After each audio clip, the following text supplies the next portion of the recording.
Hello, ladies and gentlemen, and welcome back to another episode of the PC Boiz Podcast. I am your host, Logan Locke. So, it has been almost a week since Daredevil episode 4, and I'll be honest with you guys, I had to sit on my thoughts for this episode for a while because I had a lot of different opinions going back and forth in my mind.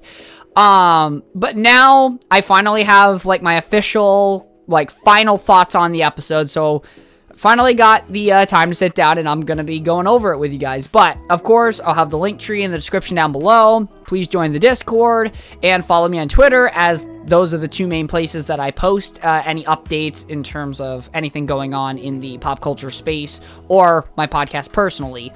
But without further ado, let's get right into it. So Daredevil episode 4, man, what can I say except that it was a very frustrating episode for me. This episode is definitely my least favorite episode of the season, for a few different reasons. Number one, there wasn't much going on, and they teased Muse, but did nothing with him, okay? They teased him at the very beginning, they showed us Muse, and at the very end, they showed, they showed him taking blood out of a guy with, one of his, little gadgets, I guess you could say, in his little lair. But ultimately, very, very disappointed with this week's episode. Now, last week when I did my episode 3 review, I kind of made a podcast episode after that predicting what I thought episode 4 was going to be and what was going to be included in it, and I was wrong and right. So, I was about 50-50. The bank scene did not happen in this episode.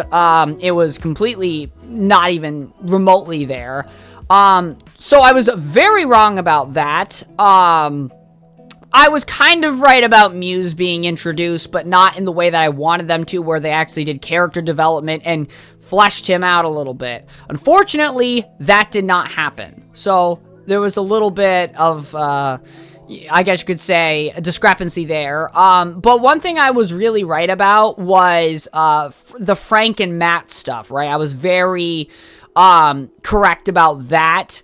And at least, it's nice to be right about half of what I was talking about. But ultimately, the Frank and Matt stuff in this episode was really good. While it was a very small portion of the episode, it was a very well done, scene. But ultimately, my major issue with this episode was, yet again, we had no action. And I even said this in last week's review. I was like, listen, doing the drama stuff is fine, and they've been doing a pretty good job with it, and it has relatively gotten better with every episode that has been released. But the problem with episode 4 is we're at the halfway mark. Episode 4 and 5 are your halfway points. And we haven't had any good action since the very end of episode 2, which I don't really count because it was very brief, and the first 15 minutes of episode 1, and that episode was about 20 minutes longer than the average episode. So in realistic time sense, you could argue we've been basically 3 episodes without any major action.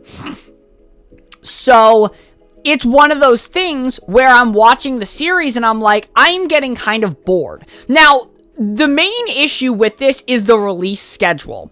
The problem with Daredevil Born Again, unlike the original Netflix series, is that with the OG series, you could binge it in one day because every episode was released on one single day. Meaning, if you had episodes of just dialogue and drama, you could immediately go into the next episode knowing that action is coming. But when you're watching a weekly released season, and you go 3 weeks, guys, which is almost a month with no action, that is going to hurt your ratings. Daredevil Born Again, as we already know, for people that keep up with the entertainment industry, the numbers of viewings, box office, all that kind of stuff.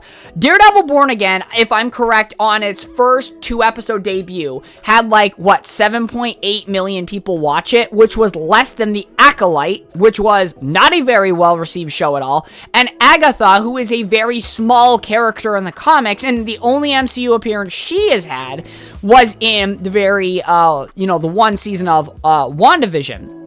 And that was it. So it's one of these things where Daredevil doesn't even have a high viewer count. And I understand there's multiple reasons behind that. It's a rated TVMA show. The series has been basically done for 7 years. So, there are factors that go against it. Disney Plus lost a shit ton of subscribers from the last quarter that they had. So there is reasons why Daredevil's viewership is not as high as these other shows. And I understand that. But the point that I'm trying to say is, based on the viewership that you currently have, based on those first 2-week numbers, when you don't give the audience much action in between then, that's not a good thing. Because it's going to make people fall off. Because there's the half of the audience that knows the action is coming. There's the half of the audience that watched the OG Daredevil series. But let's say hypothetically half of that 7.8 million audience didn't watch the OG series. They're probably getting bored. Like, where's the Daredevil? Where's the, the cool stuff? And for those people, they probably are tuning out. And even for me, somebody that knows the action is coming, that knows Daredevil is a drama-heavy show as well as action-heavy, it's one of those series that I cannot, even though I know what they're shooting for and what is going to be, I'm still frustrated with the lack of action. Because I like seeing Matt Murdock beat the crap out of criminals and having that action translate directly or transition into directly the drama of the series. Because when you watch the OG Daredevil series, every little bit of action Matt does will have ramifications in drama scenes. Rather, he's talking to Claire Temple, Foggy Nelson, Karen Page, the Punisher, especially in season 2. All of his action sequences lead into a drama sequence. Like, there's a direct continuation and correlation with them. And it works. The problem with Born Again is it's a lot of dialogue. And that's not bad, but when you're in a superhero show where people are expecting superhero action or just action in general, and you're going about a month, 3 weeks of no action, yes, that's going to turn people off, and people are not going to be very happy when that's what they signed up for. Like, if you have great drama sequences and episodes, and then you throw in episodes with action and stuff that translates into the drama, it works flawlessly. And that's what the Netflix series did so well. Everything transitioned from action to drama flawlessly. And the problem with the series is it doesn't have that. The problem with Muse, we're halfway through the season and we're just barely getting a glimpse of him, right? We saw him in episode 1 at the very end of the episode painting a Wilson Fisk, mural on the wall, right? We saw him there. And in episode 2, this is, still speculation. The jury's still out because it's not confirmed in the show, but I would highly suggest it is. There's a curly-haired dude that approaches Matt's new girlfriend and asks her for therapy help at, her book signing. And, Heather's like, yeah, of course, I can move my schedule around, and I think that guy's Muse. But outside of those 2 instances, we got no Muse. Episode 3 was very self-contained to the Hector Ayala case, and then in episode 4, we get Muse at the very beginning, fully dressed up in a suit, carrying somebody on his back in what looks to be an abandoned part of a subway system. And then at the very end of the episode, we see him put him and strap him on a table and start sucking the blood out of him with some kind of device. And that's it. That's all we got of Muse. He hasn't said a single word outside of maybe the episode 2 brief appearance. Muse hasn't had much to do yet, okay? And considering that Muse is supposed to be the main villain of the series, because Kingpin, like I said, Kingpin and Matt are not going to come fight each other in this series. I highly doubt that, okay? If they do that, it leaves a lot to be desired for season 2, in my opinion. So I think Muse is supposed to be the big bad that Matt goes after in this season. At least it should be. Don't waste Muse. Muse is a very interesting character. He's a very dark character, but he is somebody that also rivals Matt very well. And his philosophy, while being very messed up and dark, it's very intriguing. And I want them to use Muse correctly rather than make him a throwaway villain for an episode or 2, which is something I fear they will do. And it's very obvious and clear. You can feel the original vision they had for this series, right? That it was going to be a legal procedural. Matt Murdock's not going to suit up till about episode 5. They reshot the whole first episode so he was suited up, but in between that first 15 minutes to now, he hasn't been suited up. So it seems like a lot of those elements and scenes from the OG version that they were going with have been translated into this redone thing of Born Again. And it's bothersome because I don't want Matt Murdock to be not Daredevil for a long time. I mean, the whole point of season 3 was Matt Murdock becoming Daredevil again, being Born Again, because they did the Born Again storyline in Daredevil season 3. And it feels like we're just kind of treading old ground in that sense, you know? And I get, like, we need to build up to Matt Murdock becoming Daredevil again. But like I said, for the average audience members, they're not going to care. They're going to probably, lose interest and walk out of the show with the lack of action. Some people no, but some people yes, I would assume. It is kind of how that works. And at the end of the day, episode 5 and 6, because we're going into a week where we're getting a double episode drop, 5 and 6 need to be bangers. Like, these episodes need to have action in them a good amount and need to develop Muse. They need to do so much in these next 2 episodes to get people back on. And the major issue, like I said, is this is a weekly release series. That's the downfall of this series, in my opinion. I think that everything they've done in this series has been a very good TV show and very good television. My problem is that it's just a weekly release. If this was dropped day and date, I would be watching every episode as fast as I possibly could. The problem is because you're releasing everything weekly and making us wait week after week to not have an action sequence, kind of turns people off. Despite how good the drama has been. And yes, Daredevil Born Again is not the Netflix series. The Netflix series is bar and none the gold standard for Marvel. In my opinion, TV and movies, Daredevil's the gold standard. That and Captain America the Winter Soldier are like the 2 gold standards of what to shoot for when it comes to writing, directing, action sequences, drama, the whole shebang. Those 2 are the best. My personal opinion. And with Born Again, it's a good series. The best thing that we got out of all the Disney Plus shows by far. Easily. In the MCU, I would say it's in the topper tier of products that they've given us, especially over the past 5 years. But I can understand why people would be tuning out of the show or getting bored of the series. And we're already getting Daredevil Born Again Season 2, teasers and stuff on X. I posted a few behind-the-scenes pictures of, we got Charlie Cox here. He's kind of going incognito mode. And Deborah Ann Wool, a.k.a. Karen, is back, and she's got a red wig on, and she's going incognito. So it's very apparent that, yes, Karen is coming back in Season 2, and probably with a bigger appearance, okay? And there's another behind-the-scenes picture of, like, the black Daredevil suit. This could be Bullseye as well. I'm not saying it's just Daredevil. Granted, that's what the post says, but maybe it could be Bullseye. Potentially. Could be Bullseye as well. So, black Daredevil, Bullseye. But either way, regardless if it's the black Daredevil suit or the Bullseye suit, like an upgraded version, looks great regardless. But there's a lot of hype behind Season 2. In my opinion, Season 2, by the sounds of what we're getting, because they're shooting on the streets of New York right now, Season 2, you have the anti-vigilante task force that has, like, the Punisher logo, except it's, like, covered in black instead of being, like, the skull and stuff now. They have, like, armored Humvees and stuff, and they're tracking down vigilantes. I guess there's, like, posters that are being put up on the set saying, like, Matt Murdock is missing and stuff.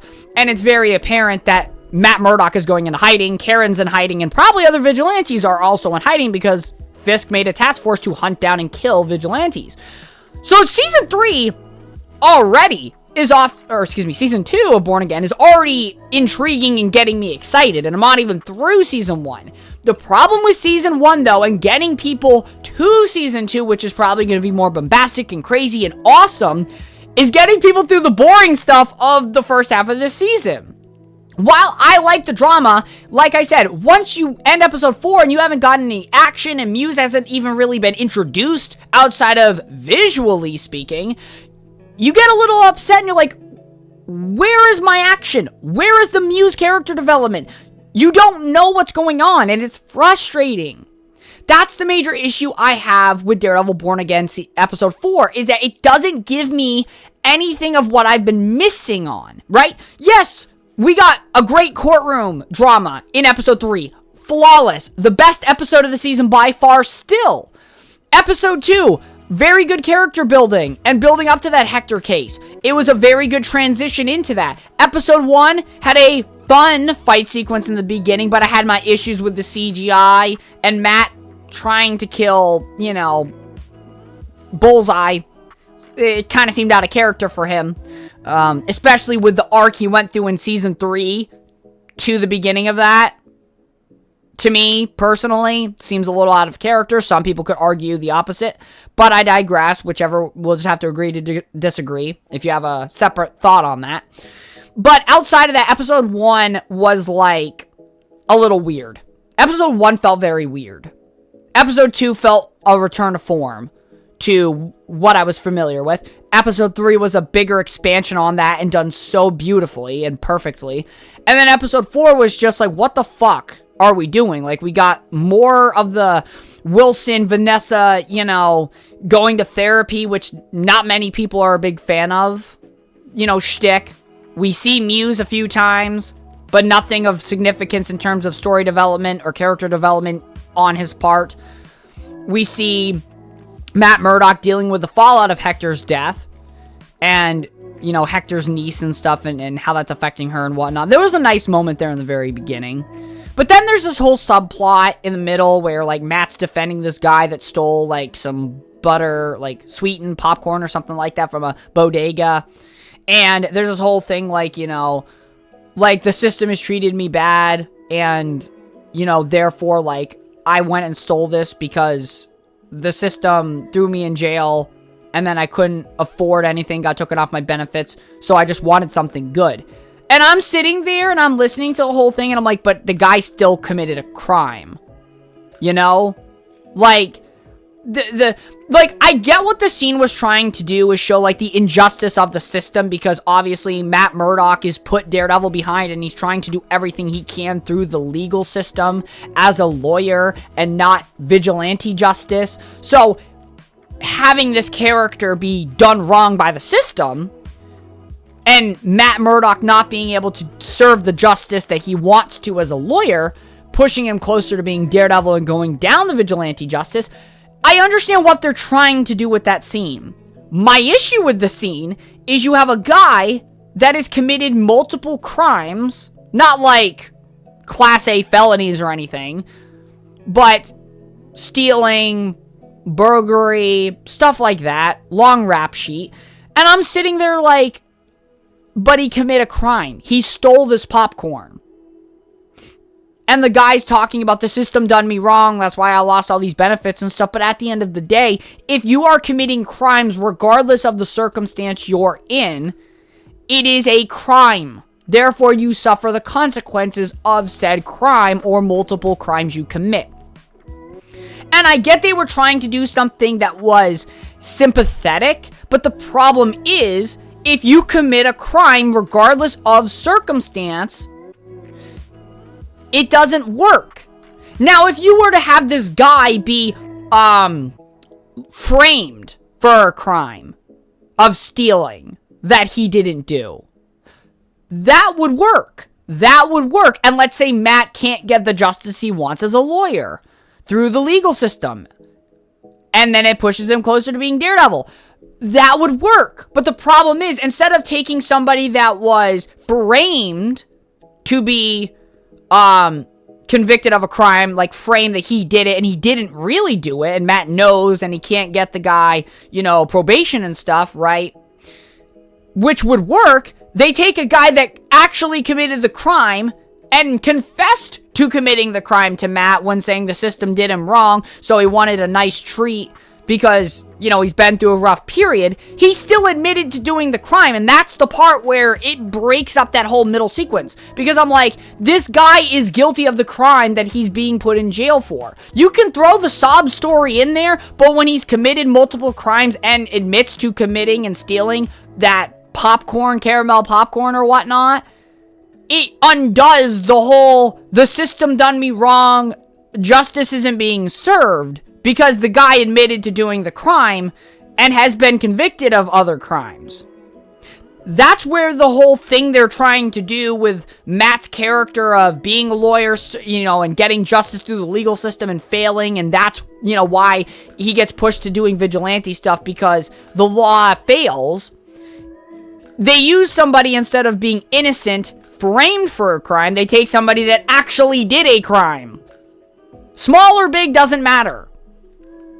And that was my issue with the middle portion of the episode. I'm like, you couldn't have taken somebody and framed them for a crime, but instead you took somebody that admits to doing the crime, has a long list of crime history, and then use that with a sob story to justify. Like, no.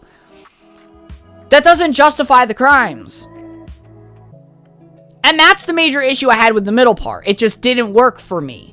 I understand what they were going for to push Matt further into being Daredevil, but you needed somebody that was innocent, that got convicted of a crime that they didn't commit. And Matt would know, obviously, by talking with the person, through the telephone booth, and then hearing his heartbeat. He'd be able to know if he didn't commit the crime or not. Same thing with, perfect example, Karen Page, season 1. Matt and Foggy get called in to be her lawyers, right? She didn't kill the guy. Matt could hear her heartbeat, knew she was telling the truth, but she was framed for killing the guy.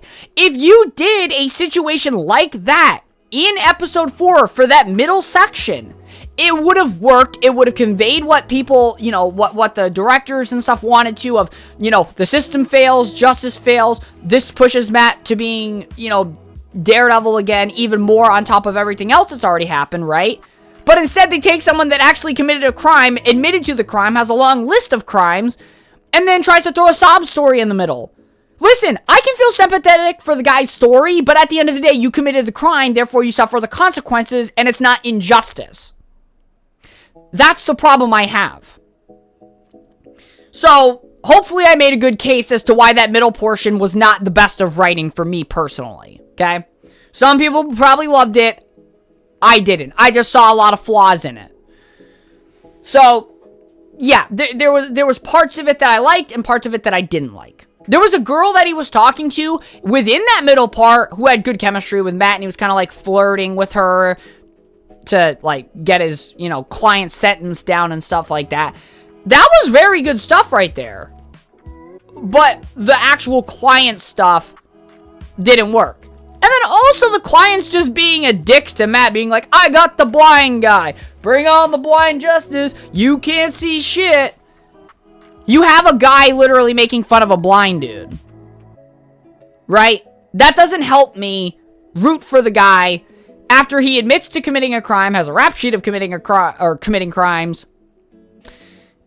And yeah, it just does a whole disservice to the whole thing. You throw the sob story in, it's like you just made fun of a blind dude.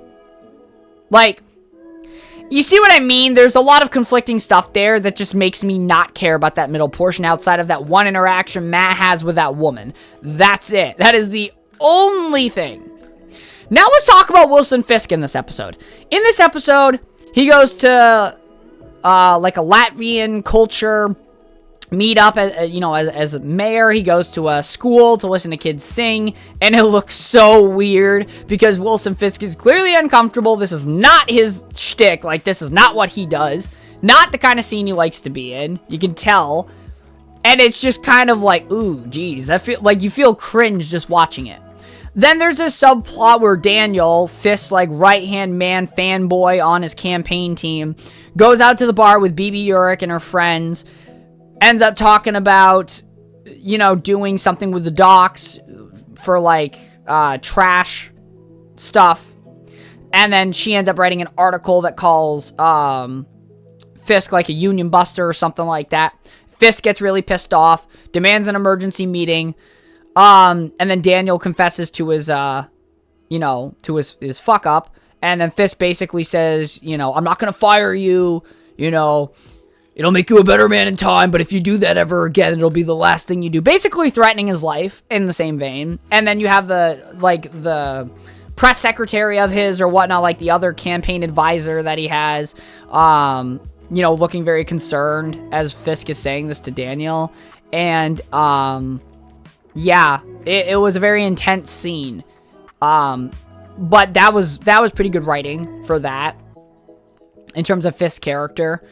And so we go through Matt and Fisk's areas, and I think Fisk had a more compelling, episode here than Matt did, because like I said, the whole like trying to defend somebody that admits to her crime and being a dick to him and has a long list of criminal history, like the Fisk stuff worked very well this episode.